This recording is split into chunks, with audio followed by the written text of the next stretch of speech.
Welcome to Book Club for Movies, everybody. It is October 11th. I'm Ryan Miller, and meeting adjourned. It's Matt Amberg. What's up? It's Halloween. We're starting off Halloween strong. Yeah, do we have a name for the month? It's Halloween. Oh. It's Octoberween. Sounds familiar. I like it. Octoberween, everybody. Welcome back. Woo! That doesn't sound right, but we're going to, you know what? We're going to own it. We're going to own it. Octoberween with Book Club for Movies. We're here every Thursday. We do Book Club for Movies. Tell them about that, Ryan. Oh, hey, well, we watch a movie. You can too, and then we talk about it. That's this. It's great. That is this. We've been a little lax, I think, on some of our responses here. Let's go back a couple weeks. Okay. You might remember a movie, or you might have completely forgotten by now, a movie by the name of Solo. I do recall this movie. It was something I tried not to remember, but see, that's it's fine. Yeah, that's what I was thinking. That's fine. We had a small discussion on that. We did. Wherein we debated whether or not the relationship put forward in Solo between Han Solo and Lando Calrissian was enough to justify their meeting in Empire, you know, where they show up and Han's not sure if he's going to be friendly, and then he looks like he's not friendly, and then they hug and everything. Come here, you old pirate! I was of the opinion that the work done in Solo was enough to justify that meeting. I mean, not perfectly, you know, because it's that movie, and to find out why that movie's not perfect, to go listen to the show. But you said that it was not. There was not enough done there to justify that meeting. That meeting in Empire was not justified by the relationship in Solo. Correct. Fair? Correct. Jonathan Blade, at Jonathan Blade, good old Jonathan Blade. We love him. Agrees with you, sir. Quote, yes! I agree that the relationship presented does not justify the meeting in Empire. There has to be some interstitial stuff between movies. That isn't how it's presented, though. Jonathan Blade, thank you so much for writing in. But he put that in like the most concise way possible for me. And that's what I think I was trying to get across, is that there has to be more than what we saw to make that work. Okay.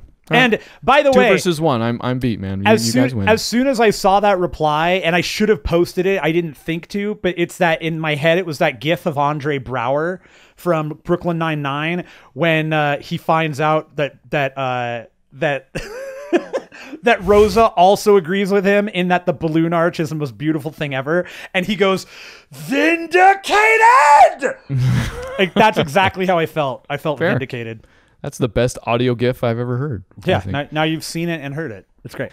And then last week, we did a little movie called Kodachrome. Yeah, what a brutally... God, man, that just kicked me right in the junk. That ending, man, just an emotional roller coaster for me.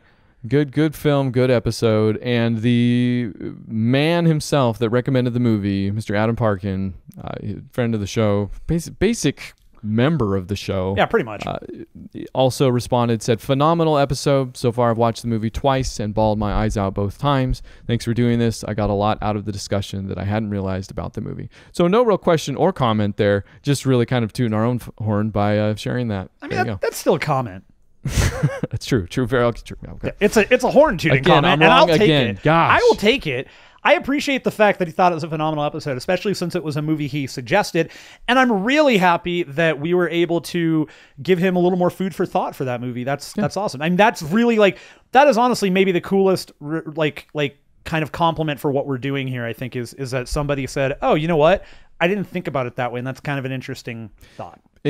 Doing right by Adam is doing right by everybody. Yeah, Adam's top tier people. You know, he's a good fellow. And those were the comments we had waiting in the wings.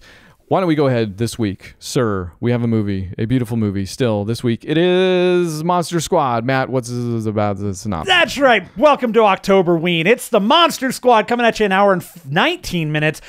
Written by Shane Black and Fred Decker. Yes, you heard those names correctly. Starring Andre Gower, Tom Noonan, Ashley Bank, Ryan Lambert, Duncan Rieger, and Leonardo Cimino as the scary German guy. Here is your Book Club for Movies Monster Squad synopsis. When a group of monster-loving sixth-grade friends stumble across Dracula, who has plans to conquer the world with the help of the Mummy, the Wolfman, and the Gillman, their only choice of saving everybody is with the help of Frankenstein's monster, a scary German guy, and a 5-year-old sister? All right. I think that hits it on the nail on the head. Yeah. No, that's fantastic. You're like 31 for 31. What are you, 32? This I don't know. Even if we did a synopsis on the first week, 100%. Thank you. Perfect attendance record. I've been here every time we've done this. That's true. So Monster Squad is a Matthew Amberg specialty recommendation. I've had it on my list. You might have recommended this to me easy 4 Halloweens ago, in fact. Probably. I hadn't heard about it before that. Probably. And I will say, getting right into it, didn't recognize any of the names until Shane Black. And not because I didn't recognize any of the people, because that came a little bit later. I'm not as good with names as you are. Okay. Pretty quickly, the bully from the 80s, the older brother from Wonder Years. Yeah, Jason Hervey. He shows up. Sure. So you recognize him. The mom, you'll probably recognize. I don't. Yeah. What's her? I can't remember what her name is. She was in Lethal Weapons, though. There. Okay. All right. The werewolf is also quite recognizable. Yeah, I bet that werewolf could throw a football over that mountain. Is that from the movie? No, the guy who played the werewolf was Uncle Rico. Uncle Rico. Okay, I just want to make sure. Yeah. I would say that would be too. Okay, we'll get into the movie. There's a reason why I would have believed that was from this movie. Oh no, it would have made sense. And then lastly, I might have recognized the fat kid, the guy who did get bullied, but I don't know if it's because I've seen him before, or if it's because I literally was him. I owned that shirt, have pictures of me in that shirt while overweight at that age. So, tragic fact about him, he died when he was very young, and I don't remember if it was suicide or... No, actually it wasn't too young. He was 22. got out of acting... Well, it was like 20-something. Yeah, okay, it was 20s. Young, but it wasn't like as young as he is in this movie. No, but I mean, it was only like 10 years later. Sure, okay. Probably, yeah. That's 20. Dude, people that die in their 20s is kind of a tragedy. Okay. But it also was from pneumonia. Does that make it better? No, it does not. Dang. That actually makes it almost worse. Like, people that die from pneumonia, that's just a bummer. Like, doctor could fix that, but didn't because they blew it. Okay, again, it's the third time I've been wrong with this show alone, so let's slow it up. Maybe I'll be right about this next stuff. Monster Squad, I guess I thought I knew what was coming. I very much knew it was an 80s movie. The poster gives some things away. I think I was unprepared for maybe the amount that it was what I was expecting. I don't know if that makes sense. I don't know either. I'm waiting to hear what you were expecting, I guess. Like, this is like one step up. This is a professional version of a Nickelodeon movie. Okay. You know that? I mean, that's what it is. It is. You're not wrong. I will say, I want to get out ahead of this. Before we get too far, I want to get out ahead of 2 quick things, because they do come up. And so the movie was made in 1987, which means it was actually written in like 1985, 86 era, something like that. This movie definitely has a couple of bits in it that are super, part of the time. It's the sensibilities of the time. Right away, when you meet the kids, there's immediate like homophobic stuff getting thrown out there. It's pretty pretty fast. It's like 3 lines, but it's still there. And then the bullying scene. And then there is one other bit that it's very like the way it's filmed and talked about is very kind of just blasé. It's there, but they've got a camera. Rudy sets up a camera in their treehouse so that he could take pictures of the neighbor girl while she's undressing, and then he uses those in a blackmail fashion. So those are the 2 like most awful things possible in this movie.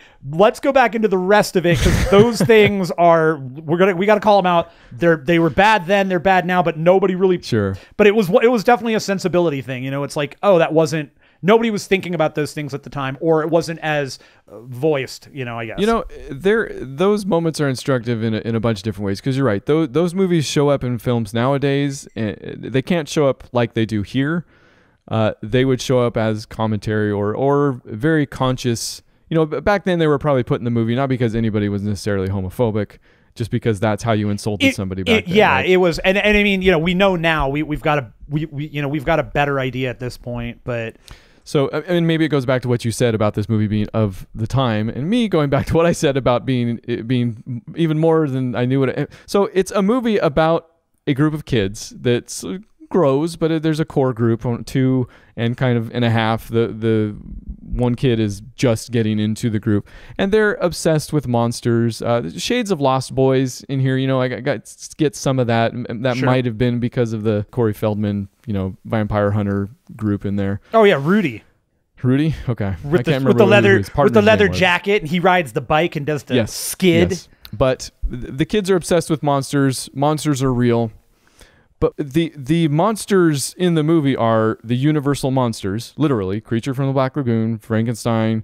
Mummy. But that's it. That's the only thing that holds them together. Like, they're held together by being monsters in the sense that we think of monsters because we've seen the Universal films. Sure. And this isn't addressed in the movie. No. In fact, there's no shared world at all, or definition of that shared world. The shared world is our world, I guess, maybe is what I'm saying. Yeah, well, and I mean, like, there are, okay, so the things that they mention them kind of in passing, like, they couldn't show certain things because those movies were made in the 40s. So they recognize monster movies exist. They recognize that Wolfman is a Wolfman and that they knew him from a movie. What I think is completely fascinating, though, about so much more is that the kids are the only ones that recognize these things. Like, they're the only ones that seem to recognize the monsters as being monsters. They mention it to the mother, and she has no idea what you're talking about. Like, she has no idea. It's pointed. It's very pointed when she says something about Van Helsing, and we found this diary at the thing, and she's like, oh, isn't he the one that fights Godzilla? Like, yeah. It's like a common piece of pop culture that they make a kind of funny way of turning almost all of the adults. And there's not a ton of adults in the movie that really have at any time, but when they do, it's that very much like we live in the real world, and those don't even exist. They're like the movies don't really exist either. And that is very much of the time. Like, this movie was very obviously made after Nightmare on Elm Street, #1. Sure. But which was also very obviously made after all the B horror movies throughout the years, wherein the parents never have a clue. I believe it was owned to a point in Nightmare, but and this is of the same decade too, so it's cribbing from that a little bit. But yeah, the parents have no idea. The kids are alone. They've got all the answers, what they believe is real. And there's other, I don't know if they're straight up references, but there's stuff in the walls like in Nightmare. There's stuff that seems like very deliberate callbacks or themes. There's a bunch of them, and there's one in particular that actually it kind of makes the movie a little bit for me. Well, so. Because this movie dwells in it. Like, none of these things the movie does are necessarily its own. Oh, no. This is not a unique... There's nothing unique about this outside of the fact that it was made at a time where it was... I mean, for all intents and purposes, this is a quote-unquote scarier version of, like, the Hardy Boys. Yeah. That's really what it is. And it's they're well-worn tropes. In fact, don't they mention the Hardy Boys in here? I think they do, actually. I think they mention the Hardy Boys. I watched another horror movie from the 80s that's might have confused me a little bit. We'll get there, yeah. No, my curiosity is very piqued. Oh, we both have a movie that the other doesn't know what it is, and our curiosities are piqued. But let's talk about Monster Squad some more. I don't know that do you want to go through this whole story here? Do you want to go through kind of top to bottom a little bit, or do we want to just kind of focus on some of the it's funny because my notes don't, I mean, they follow the story because I take them chronologically, but none of them are necessarily like, a lot of them are kind of like, this is funny about this, that's weird. And maybe we've talked enough about how the movie is kind of perfectly 80s. It's perfectly generic. Yeah. There's a lot of unspoken stuff about it that's not unspoken in like a really well done, like subtle way. It's just that it's not like we spoke about the monsters. Like, this contingency of monsters are monsters because they appeared in Universal movies, not because there's a shared universe here or because they talk about it. They're just, what Dracula. The movie is very much trading on the fact that people know what Dracula is, that people know what a Wolfman is. Right. 100%. So yeah, maybe we just do. I'm sure we'll get into some plot and stuff as we go along, but sure. And okay, you know what? Let's. I will even more further synopsize this real quick. So that this movie kind of runs. It's barely over an hour long. This thing is super fast, and so in that being as quick as it is, on top of the fact that when I say it's kind of like a big budget Nickelodeon movie, I'm not saying that as a it's not reductive. It is very much so in the style of Nickelodeon movies. It's they kind of have a plot, and then they try to move it forward, and there are going to be chunks that get left out that you're just like, how did they get from point A to point? It doesn't matter. None of it really matters because this is about watching the kids come together, fight something that is bigger than them, while also maintaining some form of familial relationship between themselves and their parents that just cannot believe anything that's happening around them. Right. In fact, there are 2 moments in my notes where I start to go, like the whole shared universe thing. I go into like maybe not a paragraph, but like 2 sentences. And then I end it with a small note at the end that says, I'm doing this wrong, aren't I? And then I kind of did it another time where I was kind of getting into the squad itself and like how there weren't, and I don't know why I keep going back to Lost Boys, but the Corey Feldman in Lost Boys has a very particular set of skills. He's Liam Neeson for the 80s. There's not a whole lot of that with the Monster Squad. Like there's not a whole lot of definition. No, there's I guess, and that was another note that I had. Then I was like, well, I'm doing this wrong again, aren't I? Like, I don't think that's the main point of any of this, you know? Let me I will phrase this again. I think probably the way I phrased it for you the first time. And I still, even after rewatching it, even after, you know, the couple of little remarks that are in there and then the little bit with the camera, I still think this is a great introduction to horror movies for kids. Sure. You know, you got to get it. Like, if you can get past those 2 things, and they're not front and center. It's just kind of one of those, they come fast, they happen fast, and it's done. And for little kids, I don't think that the whole, like, the blackmail with the pictures, you don't see anything on the picture, he just shows the picture. I don't think that makes too much of a difference. I don't think that's something that sits there, but you know, maybe I'm not something that can go over kids' heads. And but I think this is a great movie as an introduction to horror stuff because it's pretty lighthearted. There's a little bit of scare to it. There's a little, like a couple little bits of gore, but nothing crazy. You're not seeing like heads everywhere. Well, it starts out pretty seriously. It starts out back in the day with Dracula and Van Helsing, and there's an amulet that opens up a black hole that sucks everybody into it, and then the movie kind of ends. Well, they tell us that they blew it. That was them blowing it. And that's one of the best parts. Is like it's got this red text that says in the past, Dracula was trying to bring forth the end times, and Van Helsing and his friends come to stop him. And then it's like it keeps going, and then there's this little they blew it. I guess what I'm saying is none of that hand-wringy stuff that I have in my notes is the strong point. Well, obviously it's not the strong point of the movie, clearly, but it's also not what makes the movie great, because the movie's a little uneven. It is from the 80s. There's lots of stuff that's left out. Like one of my favorite parts is that after Dracula comes up, he shows up in a car, like in a hearse. Yeah, just got it. That's from like the 80s, or maybe it's the 50s, or oh no, it is the 80s. That's right. Never mind. So that would make sense. But from like the 50s. But number one, he has a car. He's driving somewhere and not flying, and then at some point, somebody drives through the car, so it's a ghost car. Sure. None of that explained. Don't need to. But you find yourself laughing, and that's really what sells the movie and makes it enjoyable, I guess. Yeah, well, it's become a cult classic. Is that what I'm saying? It has. And I mean, there's a bunch of weird little things like that I love. I love that you see him as a bat, and you never actually really see the transformation from him going to bat to human. You do get one really fun makeup job of him half and half, but I love that when he's a bat or when he's the human and he changes into the bat, he's fully dressed when he comes out of it. Oh, yeah. Like he's got the cape on, Perfect the amulet, example. and he looks just like the outfit they gave Duncan Rieger for this. They went to a costume shop, they took a picture and said, this is what 8-year-olds wear. You're wearing the same thing. It's the exact costume. It's great. I will say, though, costume, like the creature, especially, loved him. Looks freaking great, man. Yeah, there's some good looking monsters in this movie. The Mummy too actually comes out pretty good. I think the Mummy shockingly does look really good, and I do actually. I think the Mummy has. So the Mummy is one of these characters that they clearly had a. How do we work with this character? Because he's there, he needs to be there, but holy crap, he's so slow, he's so this or that. There is one scene that I still have never figured out. And it's the scene with the youngest kid.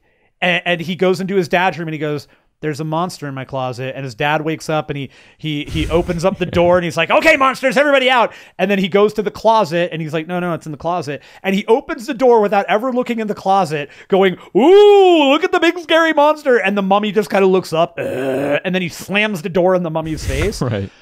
And for whatever reason, number one, it's never include like escape is it's a complete side thing. Like, it's never explained why the mummy's there or in his closet. Then the kid closes his eyes and opens them up, and the mummy has left out the second story window. Which I'm also not exactly sure what happened there. I don't know how he got out without whatever.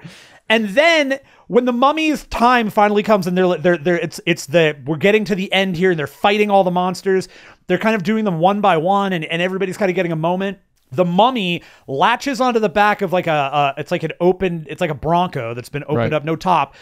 Rudy, the cool guy, grabs part of the bandages, shoots it into a tree, and they just unravel the mummy until he's just a skull on the ground. Yep. I still think that's a brilliant way to get rid of that character. It's beautiful. No, it's great. It's super within the story. The Dracula moment where maybe I'm going too quickly, but I don't think you can go too quickly with this movie. Okay, all right. But where so gosh dang it. I know. So, you feel like this needs context. That's the thing. It doesn't. Okay, all right. Well, Dracula's kind of the leader, right? So he's the guy they're trying to get, and the father of the kid who's a cop, and there's family drama because he's married to his job and he has to go to counseling. But actually, he has a fun relationship with his son. Actually, they have that moment where they're watching the drive-in theater. They're on the roof. Rooftop. I love that. I was always so jealous of that too. I was like, cool, man, right? Yeah. I wish I lived near a drive-through that I could sit up on my roof and then just tune my radio to. Yeah, but he eventually. Okay, no, I got to go back even further. So Dracula goes to get the Monster Squad, which the Monster Squad ends up existing in the film, kind of like the monsters do.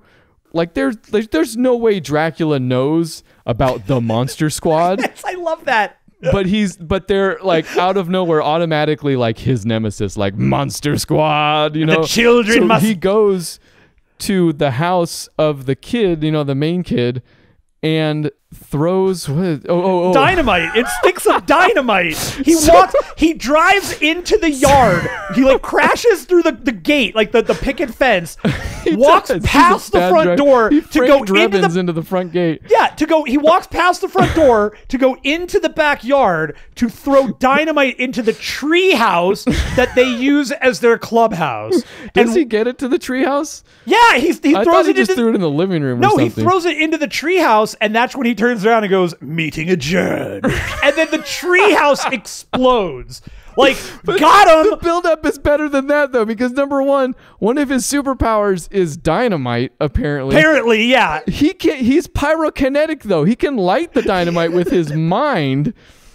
And after he throws it and it blows up, the father shows up, shoots him with bullets that go right through him. We don't even get squibs or anything. He's just completely immune to bullets. Yeah. But then later on, when he's flying away and the dad does get a couple bullets into him, and that's when we get the half transformation. That's really cool. But bullets do hurt him at that point. Because as a bat, he can be hurt.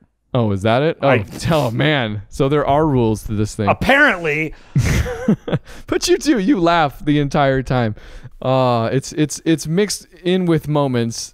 Just going down the line, we get a surprise Holocaust survivor, the scary German guy, which of course, like, and it's such a pointed moment too, where the kids look at him after they find out he's not scary and that he's German. They can help him. He can help them translate the book Van Helsing's diary. It ends up being his diary, yeah. Right. And he's standing there and lets everybody out, and they stand there and they say goodbye to him. And one of the kids says, "You really know a lot about monsters." And he says, "Now that you mention it, I do." And then there's a close up of him closing the door, and you can see the numbers tattooed. Right. And it's such a weird, like, okay, yeah. I understand that he understands monsters on a very real level. Did we need that? I don't know. Him being a scary German guy kind of filled out for me. I like that he was just a weird German guy that lived on the street that they were scared of for no reason. Yeah. But whatever. But it's a great moment for that. You're like, what movie was that from? You know? Right. Like, you did a weird edit here. I don't think that was very bizarre. Right next to... Like Creature stole my Twinkie. Creature stole my Twinkie. What a great but speaking of so going into an actual moment that I think it hits, and I think it hits.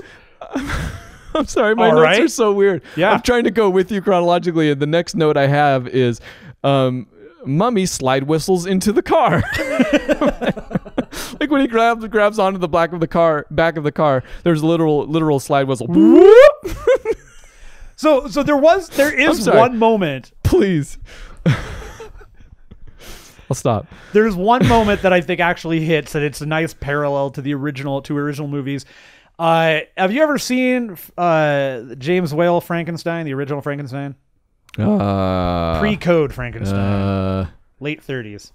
No, I don't think so. So in that movie, there's a scene very similar to what you get here, where Frankenstein shows up next to a bank on a river, on a lake, and there's a little girl playing, and they're playing, and she's throwing things into the water. They're floating, and he starts throwing them into the water too. And then they run out of things to throw, so he tosses the girl in, and she doesn't know how to swim, so she drowns. And he, as a monster, freaks out about it. He even recognizes, I did something wrong, and he runs away. Oh, dang. Okay.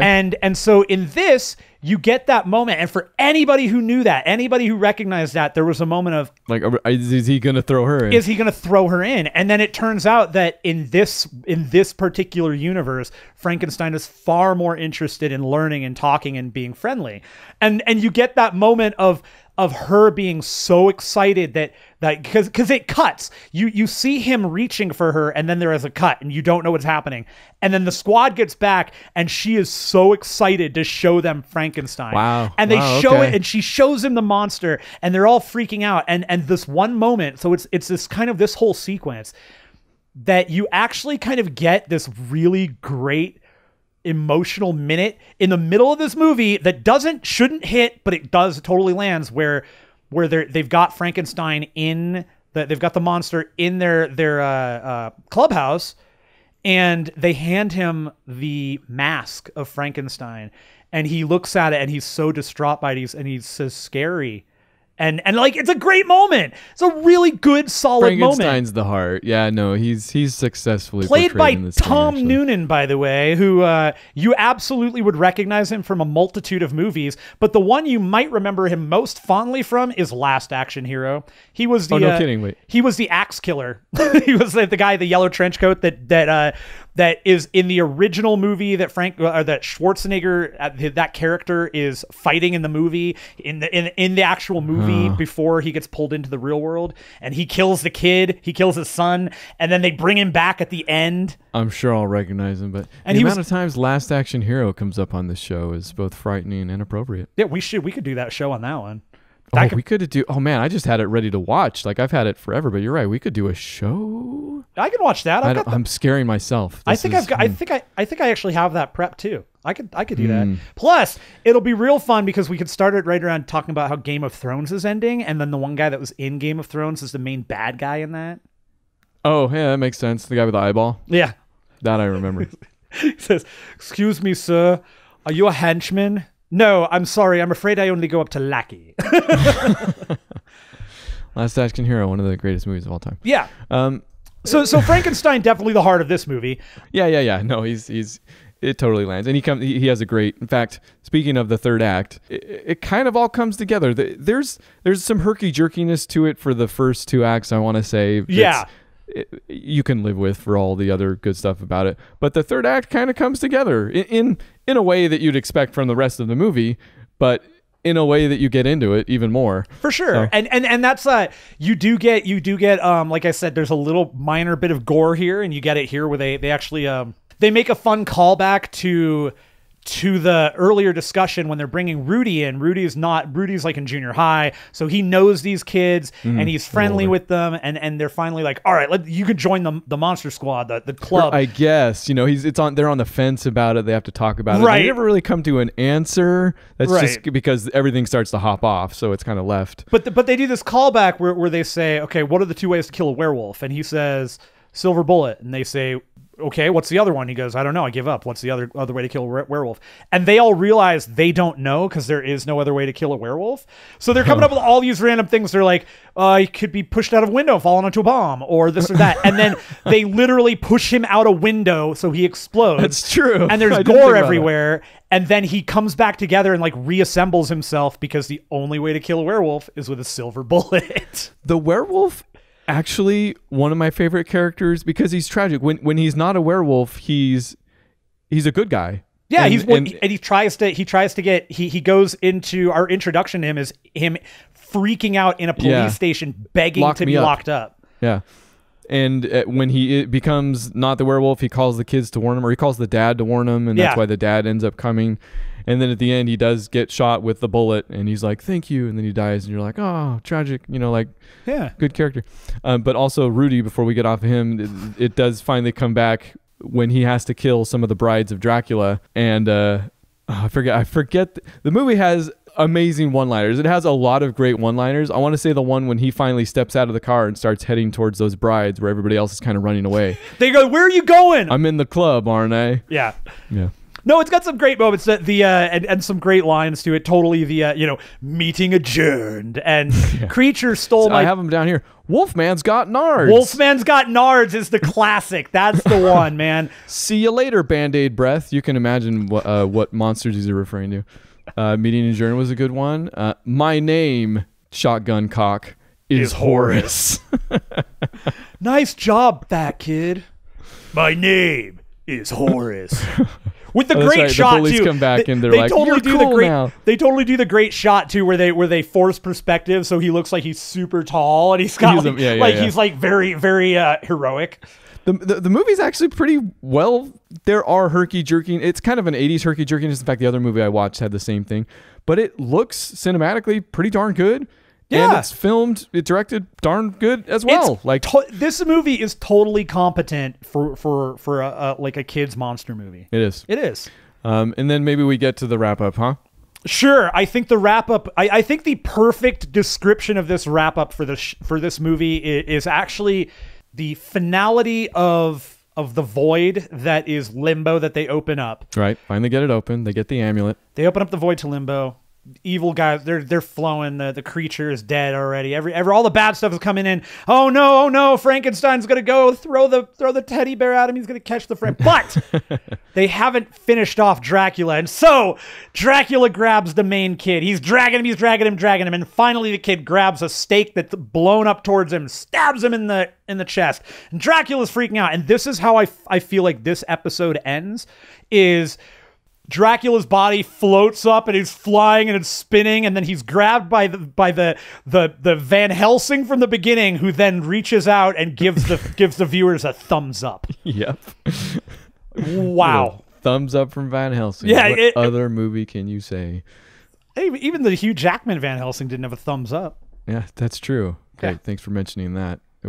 We should do that for a show. No. I enjoy that movie actually, but yeah. But no. Precious time. And then the army shows up. Which, by the way, that's what we've totally forgot. Earlier in the movie, where they're doing the awesome, by the way, music montage here, where they're all getting ready. They wake up in the morning and it's the day. It's the day they've got to get everything ready. So keep that in mind, because they've got till midnight. Midnight is when they've got to get the monsters have to get this amulet so they can destroy it, so that they can bring about the end of the world. So they're doing their stuff. Like, kid wakes up, slams down the alarm clock. He starts getting dressed and he's running out. The other kids at school, and this, by the way, I love this. They all go to school. None of them ditch out. So they're like sitting there looking at the clock like, man, I've only got a few hours before the end of the world. I love that. So the one kid's getting out of bed. He's going to class. You got the other kid that was hanging out with him. He's Xeroxing some stuff and then cutting them, and you find out he's making a whole bunch of paper cards that say the Monster Squad on them. And then you've got the youngest kid, the littlest kid, sitting there with his Spider-Man poster and his dog, his little beagle named Pete, writing on that giant lined paper, "Dear Army, monsters are here. Please come. Love, Eugene." Right. And then that's why they came. He sends it out the day of. Suddenly, at the very end of the movie, after all the monsters are gone, some general rolls up and goes, "Who's Eugene?" "I am." "Well, what's going on? Where are all the monsters?" Mummy came in my house, and then he walks away, and the guy is like, "What the hell just happened here?" But then he gets there after everything goes down, and he's like, "Well, it's something along the lines of, well, who's in charge here?" And then the kid comes up, and he's like, "Yeah, I am." And he's like, "You are? Who are you?" And they say, "We're Monster Squad." We're the Monster Squad. Still, like that means anything to anybody else. And then before the rap, that's like the victory is them saying we're Monster Squad, and then everybody else is like, yeah, and then they just start high fiving and stuff. Like that was like, yeah, we are success. And then the rap happens. This rap. That's true. It must be the song that I'm using for this show. So 100%. It's a good movie. It was a ton of fun. Even more so in retrospect, I'm finding right now. I'm actually curious now. Are kids, let your kids watch it? Did they watch it? It's got some language I needed to edit out. Like I know I keep mentioning that. My special needs kid will straight up repeat ad ad nauseum. He's not technically Tourette's, but we could make him Tourette's if we wanted to. Oh, you should. So, it could be fun. Yeah, they are going to watch it. I'm going to get some of that language out. Right. With my editing magic. Your editing magic. There's not a lot that needs to go. No, there's not. It's just... It's pretty much that opening sequence, I think. In fact, while I'm at it, maybe I'll take out some of the homophobia and blackmail. Who knows? Yeah, I mean, you could probably just mute it for a second.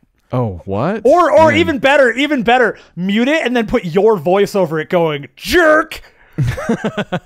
So it's like, it's Jason Hervey going, what are you doing, jerk? No, it would be something nice. My friend? What are you doing, homie? Yeah. All right. I think that's the Monster Squad. What do you think? That may be the Monster Squad. It's got a quick and easy 15 stars about it. Out of 18. Not too bad. Accurate. Not too bad. Hey, you know what? That was the Monster Squad. We were happy you were here. If you got more to say about it, hit us up on Twitter. Hit us up, podcast@bookclubformovies.com. Next week's Book Club for Movies selection, we've already told you, we're going to reiterate it right now. It is the original, the terrifying, the horrendous, the gory, it's not gory at all, Texas Chainsaw Massacre. I cannot tell you all how excited I am for this because Ryan has never seen this, and I know he hates mentioning it. I know he doesn't like bringing it up. I am very, very interested in hearing the film school version of Ryan talk about this movie because there's so many. Too. It's such a seminal film for horror movies. The way it was shot, the sound on it, the look of it, it is pure 70s in every respect, and I'm super excited to hear you really dig into this. Yeah, I mean, I feel like you can keep me to task here. Like, it's a classic. It's gonna be fun. If I'm wrong historically speaking, I feel like you gotta let me know. No, yeah, I've told you I do not know a ton of the trivia around the movie. It's just a movie I've seen a lot of. We'll see. I'm more interested to see if that's true, actually. It's true. Trust me, that'll be true. No, but that's going to be next week, Texas Chainsaw Massacre. So get on that. We'll be talking about that next Thursday. But for now, let's just do the rest of the show. We both watched the movie. We're both interest peaked. We talked about it. We haven't talked about it. Why don't you go first? You want me to go first? Okay. I am very excited about this movie. I had been wanting to watch this for a little while. And I finally we finally had some time, and I talked to Beth. I was like, this is the plot of this movie. And she was like, oh, I like that. That's cool. And you're going to immediately understand why I wanted to see it because it has to do with cults. Cool. So, this movie is called The Endless. It comes in an hour and 51 minutes, written by Justin Benson, directed by Justin Benson and Aaron Moorhead, starring Aaron Moorhead, Justin Benson, Kelly Hernandez, and Tate Ellington. So, Justin Benson and Aaron Moorhead are two very, very interesting guys. They are much like Phil Lord, Chris Miller. They're friends. They do their writing together. Aaron Moorhead, cinematographer. I think he did the cinematography for this movie also. Both writers, both directors. They previously worked on a movie called Spring that came out in 2013, I think. I have not heard of a single thing you've said so far. Loved that movie. Spring was incredible. So I was waiting, and then The Endless came out last year. Really wanted to see it. It kind of came and went really fast. And now it's on Netflix, so it's streaming. You could totally watch it there. The plot of this movie is so well done, and so it falls together so well. You can't talk about the whole thing. I can only talk about what the basic plot is. Okay. Because as it builds, the things that fall into place turn this whole thing into a much bigger idea. So the basic concept here is that Aaron and Justin are brothers. They use their names in the movie. As far as I can remember, they're both named Aaron and Justin. Aaron being a younger brother to Justin. When they were a young age, at some point, they were part of a cult. They left the cult. They ran away. They were interviewed by newspapers, and they told this whole story about what they understood, what was going on. That like the men, sounds familiar. The men were castrated, and they believed in this crazy big world thing, and it was just very odd, very very weird thing. And we pick up the movie immediately. It starts immediately with Aaron saying, "I want to go back. I want to go see what I didn't understand. What did I miss? Something is wrong. Why? And so he's kind of got this callback. And Justin does not want to go. He's not interested. He thinks it's a bad idea, but he finally says, okay, we'll go. We'll stay one night. We'll go. They go. They meet all the people. Oh, and the reason they go, I forgot about this. The reason they go is Aaron gets a tape in the mail. Random tape for like a video, like a camcorder tape. Pops the camcorder tape in, sees that it's somebody that he recognizes saying, hey, we're here. If you don't see us for a little while, this is where we went. Just so you guys know, we'll see you later. So he gets the bug. I want to go find out what this is all about. Why did I get the tape? Where are these people? What's going on? So they go back. And once they get there, they do meet the person, like people in the tapes and stuff. And the people, they all recognize the two of them. They kind of somewhat recognize the people in the cult because they all knew each other. They grew up. It's like a commune thing. That's all I can tell you. And that's all I'm willing to tell you. Performances here are outstanding. Cinematography is off the charts good. The movie takes a very weird kind of, it's not a weird turn. I don't even want to say it's weird. It's not horror so much, and it's not sci-fi, but it's kind of this weird middle thing. It's never like a big gore fest. It's nothing like that. People aren't dying in crazy weird ways. It's very much a brother story. It's very much a learning about who you were story. And the way it comes together, I wish I could tell you, because once you understand what the cult knows, and you understand how that works with what the brothers thought, and then how it builds out, it's one of those things where I don't know if the ending is actually the ending that like you saw. Like, I don't know, the ending could be maybe interpreted in a different way. And gotcha. And then on top of that, the way the movie goes, it is in so many ways like, I don't know how to explain it. It's a great movie, and you just can't talk about like the second part. Like, you can't talk about the second and third act without talking about the whole commitment to it.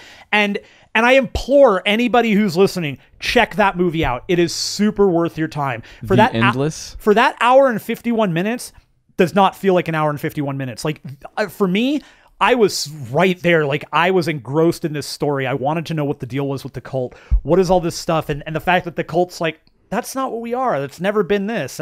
You guys clearly don't understand what's going on here, and you were too young, and this.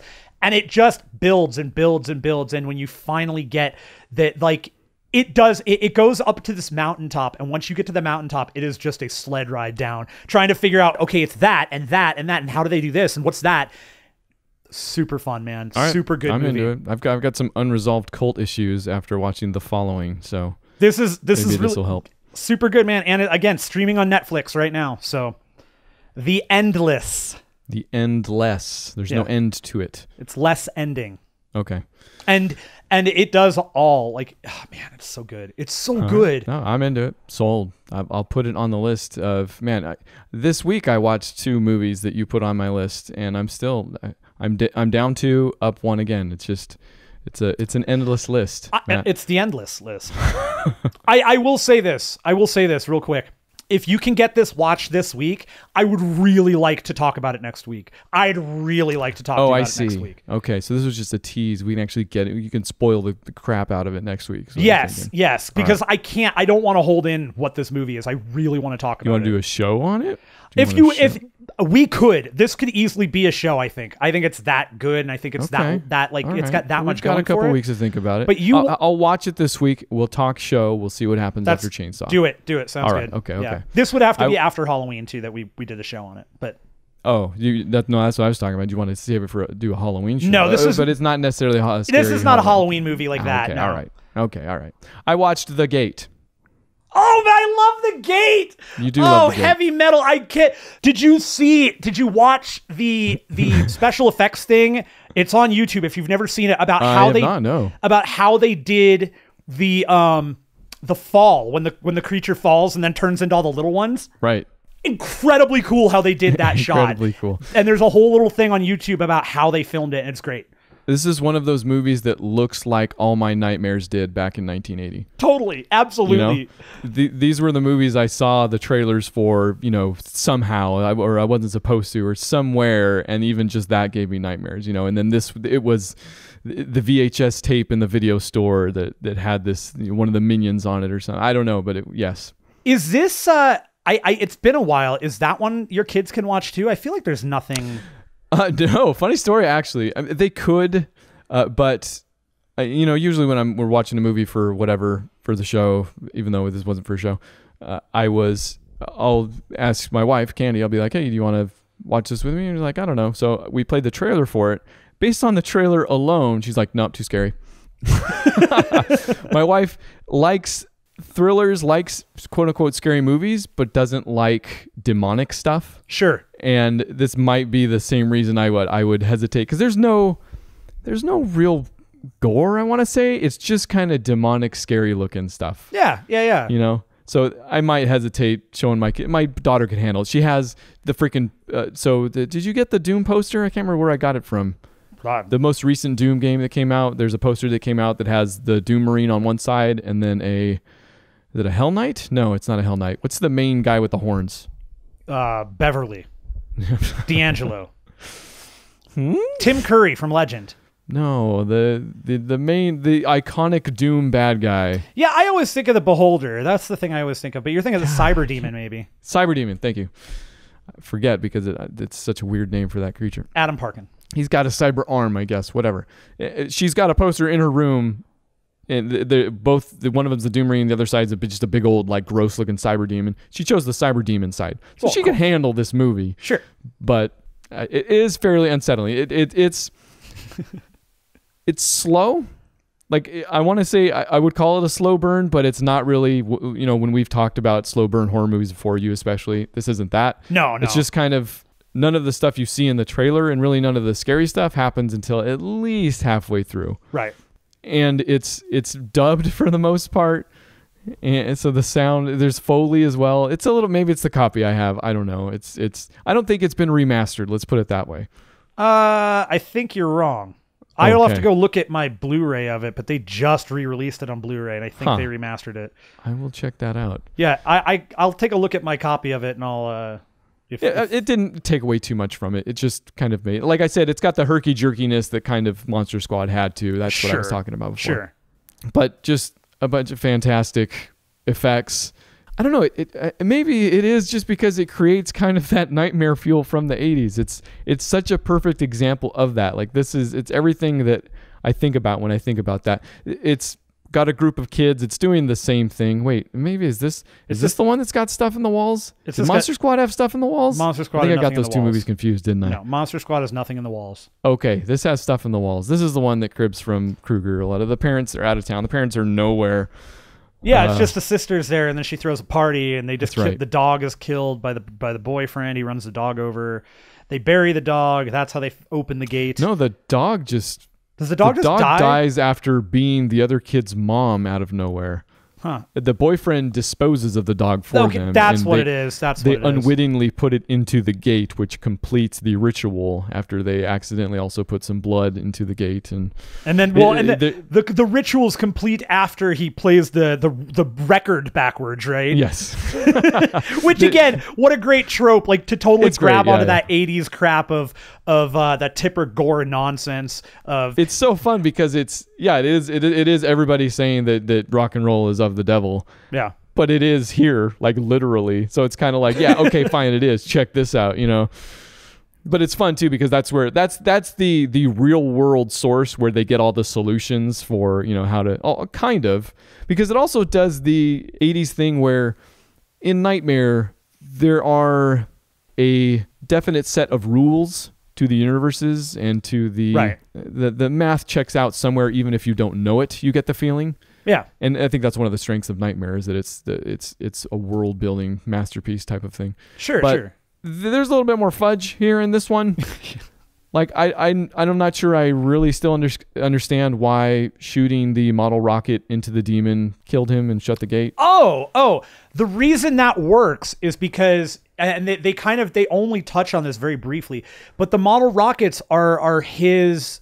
They're like the thing that he loved to do. Like they're the purest thing for him. Like it's what he wanted to. That's it. It's just, I think it's just the literal embodiment of his purity and his childhood destroying the thing. Okay. Well, yeah, you've explained it more than is ever explained in the film. And again, headcanon, not that man. you should go to the film for this. And there's a certain artistry to not having it spelled out, obviously. Sure. But it's fun to see a lot of that stuff in action. It's a great throwback. Baby Stephen Dorff. Yeah, it's Stephen Dorff too. Yeah, so it's Blade Zero, if you think about it. No, he's pre-vampire time. I like that movie, man. It is definitely another one that's kind of a look and product of its time, but I do think that some of the effects were great. I love the little monsters, man. Those little demons are just so great looking. They're love really them. Cool. And it's stop motion for the most part and works really well, like somehow still.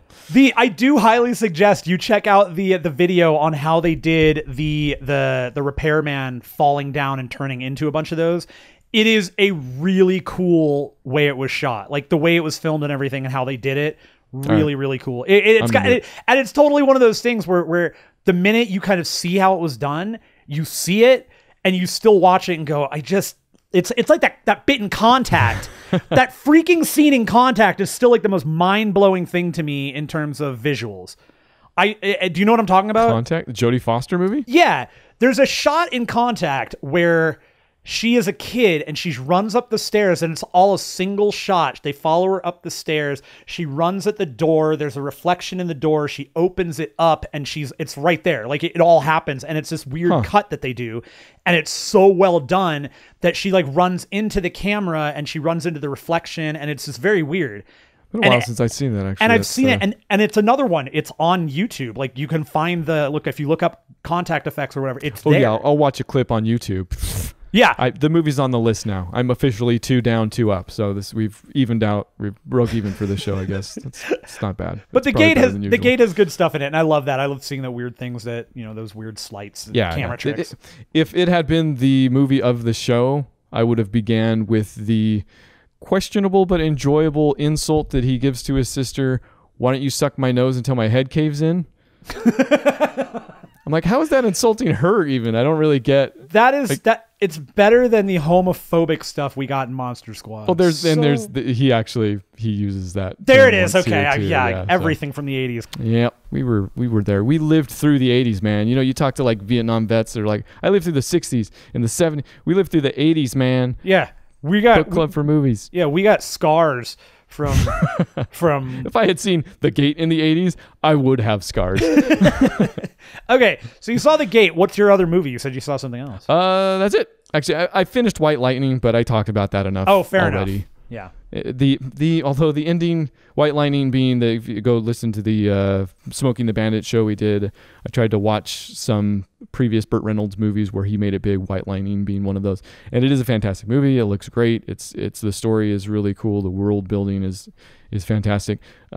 And the ending, he's trying to get revenge on a cop that killed his brother. The ending kind of devolves into a car chase wherein the cop, it honestly goes a little Smokey and the Bandit. Like the cop drives off, and not in a very serious manner, the rest of the movie being quite serious. The cop drives off into a lake and sinks and dies. The cop, Ned Beatty. Well, Ned Beatty seems to need to die in a lot of movies, to be honest with you. Anyways, so White Lightning, still definitely worth checking out. So you brought up White Lightning, and it just makes me, I go back to car movies because I think of White Lightning, and then I start thinking of a Bullet, Steve McQueen. Sure. One of the movies that I think you'd actually really, really enjoy. Yeah, you're gonna give me 3. I'm gonna be up 3, down to up 3 by the end of this thing, aren't I? Maybe. Just go. Okay, fine. Great friggin' car movie. Peter Fonda in it called Dirty Mary, Crazy Larry. Wow, never heard of it. 1975, I think. Okay. It was one of those movies that it popped up. My dad was so fun fact. My father, before I was born and right after, he was a theater manager. So he was there, and he was there during the 70s. So he was there early 70s through early 80s. And he premiered a whole bunch of movies. He was there at the premiere for not at a big theater, but his theater. He was the manager premiering Exorcist and Dawn of the Dead and Dirty Mary, Crazy Larry, all these things. So he was there and he saw all the reactions and all that stuff firsthand. Dirty Mary, Crazy Larry is a total car movie. It's exactly like what you kind of think, except it's a. I don't want to say it's rape revenge because it's not. It deals with rape. And then it deals with kind of Larry and Mary kind of taking off and dealing with things in their own way. And it's a PG movie from the mid 70s. Sure. And it has that means, yeah. It has some crazy car stuff in it that's just really fun to watch. And if you liked White Lightning, I think you might dig Dirty Mary, Crazy Larry. PG what was it? It was an Indiana Jones. I always forget which one. It was the Temple of Doom that created the PG-13. Temple of Doom created PG-13. Yeah. Okay. So, and this is still PG. Like, this is no worse than Jaws, which was PG. So it's right. It's all right. It's nothing crazy. Dirty Mary, Crazy Larry. Dirty Mary, Crazy Larry. Did I get that? Okay, nice. Okay, cool. Hey, plenty of recommendations for everyone involved this week. Thank you if you were here this week. As always, podcast at bookclubformovies.com. Drop us a line about anything. Also, anything we talked about, we'll talk about again next week. That's right. And don't forget, Book Club for Movie Selection this week, Texas Chainsaw Massacre, the original. The continuation of Octoberween, everybody. That is only streaming right now on Shudder, which you can connect from your Amazon account. You can do it on its own. Yeah, it is streamable for money dollars on Amazon. You can get it on Xbox Live anywhere else. You can find it. You can find it. It is not a hard film to find. Texas Chainsaw Massacre, the original from the 1970s. Be excited. I'm excited. Come back tomorrow. Come back next week. Talk to us. Thursday even. Yeah, Thursday even. Steven.